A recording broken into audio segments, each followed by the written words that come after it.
C'est quoi les besoins du monde par rapport à l'éducation?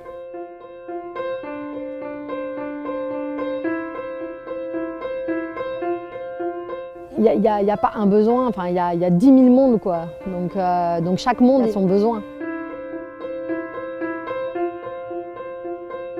Forcément, si le modèle de société qui est aujourd'hui promu, bon, par exemple comme par l'État français ou comme la plupart des puissances occidentales, c'est le modèle capitaliste, c'est le modèle basé sur l'exploitation des ressources, sur l'exploitation des humains, notamment ceux qui sont à l'autre bout de la planète et qu'on ne voit pas.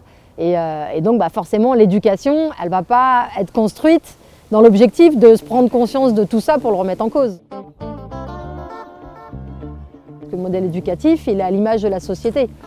De tout temps, et même en prenant les caricatures, les cas les plus extrêmes, des dictatures ou des régimes totalitaires, l'éducation a toujours été un outil hyper important parce que c'est celui qui contrôle les peuples, c'est celui qui permet de faire passer certaines idées, même notamment tout ce qui est autour de la culture par rapport au mouvement nationaliste et compagnie. Donc l'éducation, ça a été toujours l'outil au service des sociétés qu'on a envie d'impulser en tant que politique. Si je voyais un premier enjeu, ça serait d'abord que tout le monde ait accès à l'éducation, que tout le monde ait la chance d'aller à l'école et que les écoles elles aient les moyens de bien fonctionner dans tous les pays du monde. Si on veut former les générations futures, on est dans le futur, c'est-à-dire on va travailler avec la jeunesse d'aujourd'hui. Pour l'instant, ce n'est pas eux qui décident, ce n'est pas eux qui consomment, ce n'est pas eux qui élèvent leurs enfants, qui leur donnent les bons gestes. Donc on est dans le futur.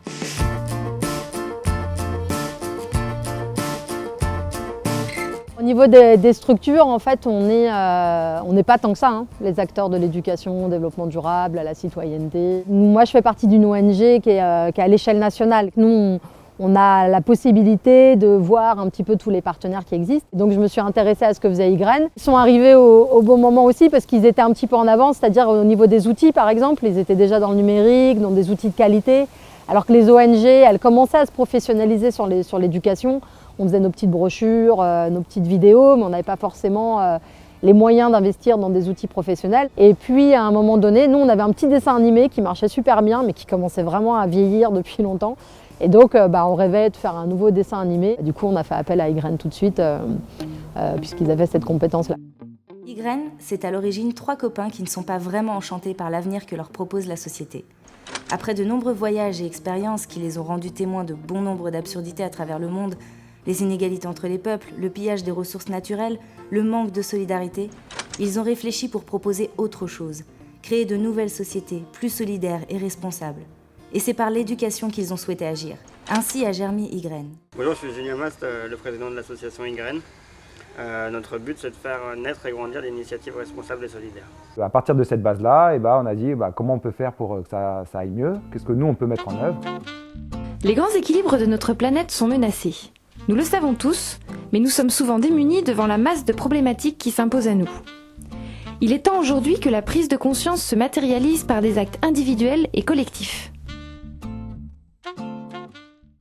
À Ygraine, on cherche à contribuer à la construction d'une société qui soit plus solidaire, plus durable, plus responsable. Et pour ça, le moyen d'action, celui qu'on a choisi, c'est l'éducation. Et on s'est dit, en fait, ce qu'il faut aujourd'hui, c'est créer une nouvelle éducation. Une éducation qui corresponde aux enjeux du XXIe siècle. Une éducation qui permette à chacun de s'émanciper, à chacun de comprendre les enjeux et les cultures de l'autre pour permettre de construire un autre monde. Et en fait, sans cette autre éducation, on est incapable de pouvoir imaginer le monde différemment. Parce que nous aspirons à orienter notre société vers un monde solidaire et responsable, et parce que nous pensons que la transition passe par une éducation permanente tout au long de la vie, nous mettons nos compétences à votre disposition pour réaliser des outils éducatifs. L'éducation pour Ygraine, c'est l'éducation à la pensée complexe. Quand Ygraine va éduquer ou faire de l'éducation au développement durable, il ne va pas dire « c'est ça qu'il y a à faire ».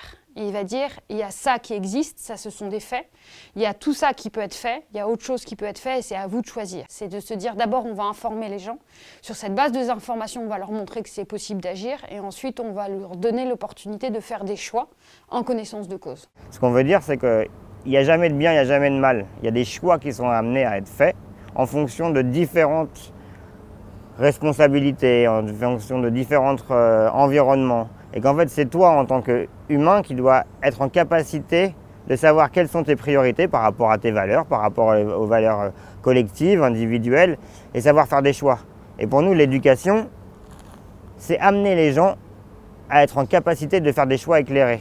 Pour en revenir donc, sur l'approche de la pensée complexe, l'idée d'Ygraine, c'est de prendre un premier axe, par exemple la consommation, l'alimentation, et à travers l'alimentation, questionner l'aspect environnemental avec l'utilisation de pesticides, d'engrais, les différents modes de production qui vont avoir un impact environnemental, mais également questionner les conditions de travail, par exemple quand on consomme des tomates qui viennent d'Espagne. Ça peut avoir des impacts géopolitiques. En fait, par un axe, on traite différentes thématiques.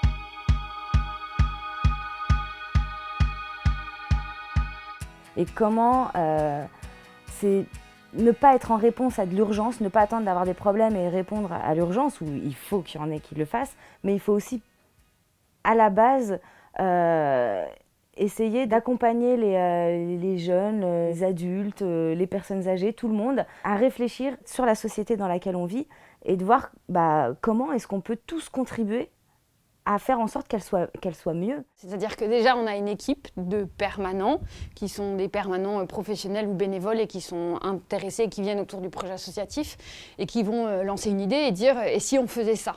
Et donc, et si on faisait ça, selon les compétences et les moyens qu'on a dans l'association, on essaye de le faire et on voit ce que ça donne. Donc on va monter une action, on va se former, on va tester un truc, on va le valider évidemment financièrement. Donc on va aussi aller voir nos partenaires pour valider le fait que ce format les intéresse. Et puis on va le tester, on va en mettre en place. Donc au départ, c'était peut-être on prend de la colle, du papier, des crayons et des cartons de couleur et on fait un jeu avec ça. Et puis on se rend compte que oui, ça marche. Et du coup, on va aller chercher un graphiste pour le finaliser format plastique et beaucoup plus solide pour pouvoir le diffuser. Et c'est de cette façon-là que ça fonctionne. Donc à Ygraine, c'est ça un peu. Les permanents vont avoir une idée d'action, se dire le théâtre forum, ça paraît être un bon support pour sensibiliser. Essayons le théâtre forum et voyons si on a des gens qui ont envie d'être formés, qui ont envie de faire une action là-dessus. Et ensuite, on va la proposer à nos partenaires. La mère de la fille, elle sait pas les impacts que ça a sur les orangs-outans, sur la biodiversité, elle sait pas les impacts que ça fait. Alors, est-ce que tu pourrais bien jouer le rôle de Lina, toi qui as vu la pièce, et du coup, après la pièce, expliquer à ta maman ce que tu as vu et comment on pourrait faire pour consommer un peu moins d'huile de palme. Tu veux essayer? Alors, on applaudit bien fort Katharina. Donc c'est cette méthodologie-là, ce qui fait que c'est ce que j'ai dit, c'est que les actions d'hier ne sont pas celles d'aujourd'hui et ne seront pas celles de demain, parce qu'on a une base de valeurs et de missions, et après, effectivement, on va mettre en place les moyens selon nos ressources, selon ce qu'on a, et selon les intérêts des publics auxquels on s'adresse. Une personne qui arrive avec un projet, qui n'est pas un projet encore, qui est juste une idée, on va lui donner un petit peu des outils pour essayer de structurer son idée et en faire vraiment un projet. Tout est valorisable, et c'est pas parce que tu as une petite idée qu'elle n'est pas réalisable. Afin de proposer une action de sensibilisation abordant les grands enjeux du développement durable, de s'adapter au territoire et à la diversité des événements, Ygraine a créé le village de l'éco-consommation.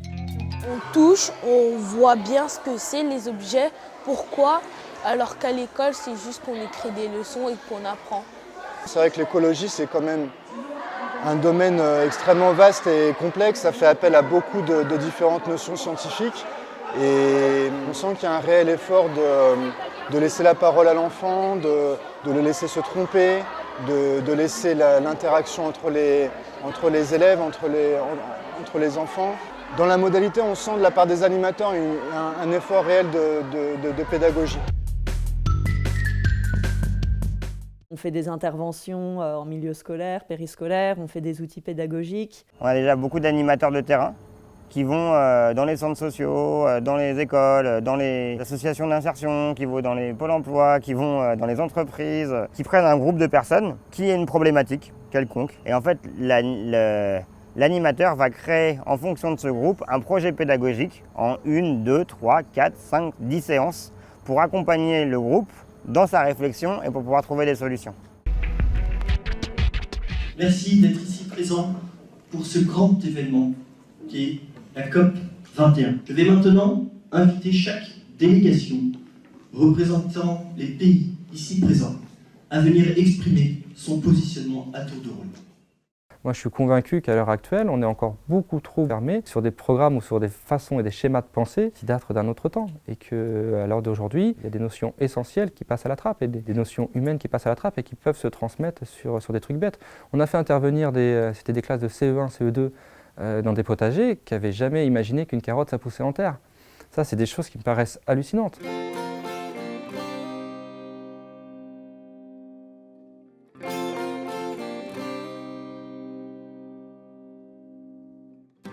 Le principe, c'est d'ouvrir des espaces d'expression, de parole, de réflexion, en fait, donc sur différentes thématiques pour que voilà, les gens puissent prendre leur place, trouver leur place dans la société et peut-être reprendre leur rôle de citoyen. Quand je suis arrivée à Ygraine, j'étais une gestionnaire de projet. J'étais en train de leur dire, mais vous êtes en train de prendre des risques sur l'avenir et si il se passe ça, vous vous plantez.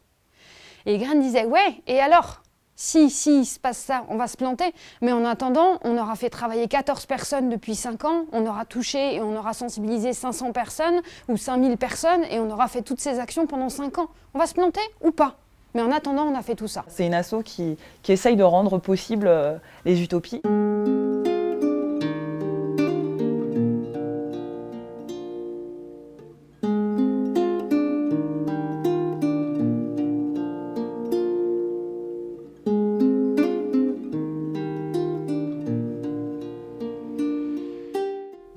Mais bon, quand même un peu les pieds sur terre. Donc on sait que voilà, il faut poursuivre notre action, il faut qu'on se multiplie et qu'on soit plus nombreux à porter effectivement ces valeurs-là, ce projet associatif-là. À l'heure d'aujourd'hui, en 2016, on est sur une structure nationale avec 200 personnes qui rayonnent autour. À Ygraine, j'ai découvert tout le fonctionnement de l'économie sociale et solidaire. Et en fait, c'est du coup une envie vraiment forte de pouvoir le transmettre à d'autres pour dire voilà, on peut organiser le travail différemment. On voit qu'en les nourrissant, en faisant réfléchir ces personnes-là, en les accompagnant avec des jeux éducatifs, ça fait que nourrir en fait ces envies d'agir. Et du coup, moi, ça me donne toujours pas mal foi en l'humanité. On a fait le pari que pour changer le monde, on passait par l'éducation. Si on veut repenser le monde, il faut repenser l'éducation. Ça fait 10 ans qu'on existe, qu'on grandit, on a de plus en plus de gens qui se rapprochent au projet, on a de plus en plus d'actions qui arrivent sur le terrain, etc. Moi, ce que j'espère, c'est que dans 10 ans, ce serait génial qu'on n'existe plus, en fait, parce qu'on a fait tellement bien notre travail sur les 10 prochaines années qu'il n'y a plus besoin de nous, et si on disparaît, ben, alléluia, quoi. Je suis persuadé qu'on doit être à l'image du changement qu'on veut voir. Donc au final, c'est par l'action, et ça j'en suis convaincu, qu'on arrivera à faire changer les choses.